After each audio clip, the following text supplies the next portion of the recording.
9:30, Diane leaves the campground. She takes the kids, she kisses Daniel goodbye, Daniel kisses the kids goodbye, and they proceed in their own separate cars towards eventually meeting up at their home in Long Island.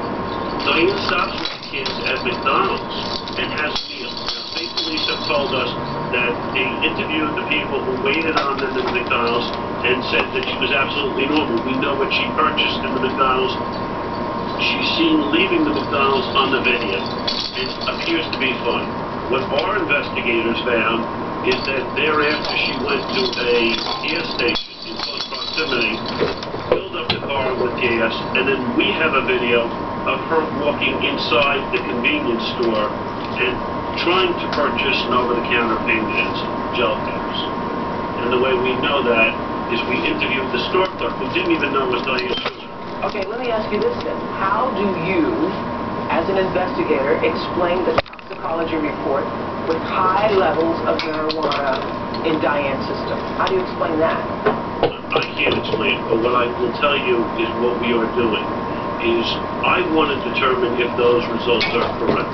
There's nothing to assume that they're not correct. Well, the Schuler family obviously doesn't believe that report.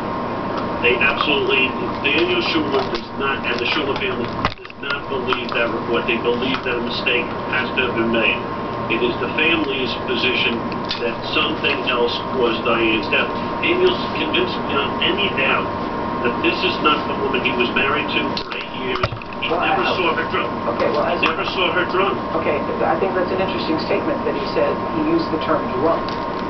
He used the term drunk. Intoxicated. I mean, I'm using the word drunk. Yeah, but no, he used the drunk. statement. I never saw her drunk. My question is, has he ever seen her drinking? Oh yeah, she's had drinks. She had drinks at family functions occasionally, but she would have like a portion of one drink. Because the truth is, as you know, as an investigator, different people with different levels of intoxication handle it differently, and not everybody is a falling down, can't walk, can't talk, or speak drunk. And as you know, as a private investigator, and as we're going to talk about later on in the show, there are many people who have secrets that they hide and they keep from their families and they keep from, other people who know them. Is it possible that Daniel Schuler is in denial? I don't believe he's in denial. I believe if she was a drinker, which is not what our evidence has shown thus far. When I came into it, I really did suspect that we might find that. That's not what our evidence has shown thus far. Your evidence has shown what is your evidence? Well, this is what we do know. At 11:37, Emma Hans, her niece, makes a call to her family and that engages her father in a conversation in which he says that they're running a little late. At 12:08, Jackie Hans, her sister-in-law, calls and engages Diane in a conversation. And Diane is coherent, she is responsive, and she is engaging. They are talking about future family plans. At 12:58, 48 minutes later, Emma makes a call from the same cell phone to her family saying there's something wrong with Aunt Diane. There's something, Aunt Diane is having trouble seeing, she's having trouble talking, and she is confused and lost. Diane is in the background, she doesn't know where she is. Now, that's 48 minutes, she's traveling along with the kids.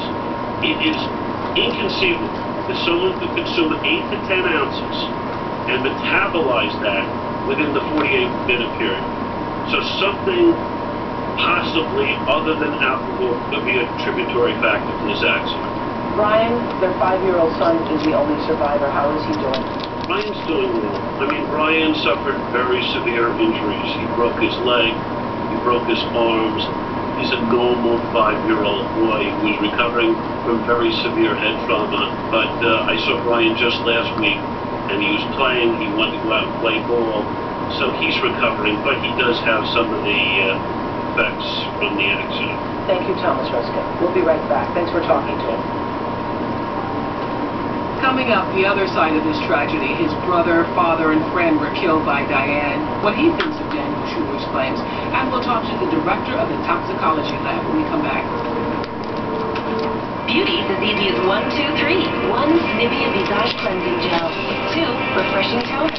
And 3,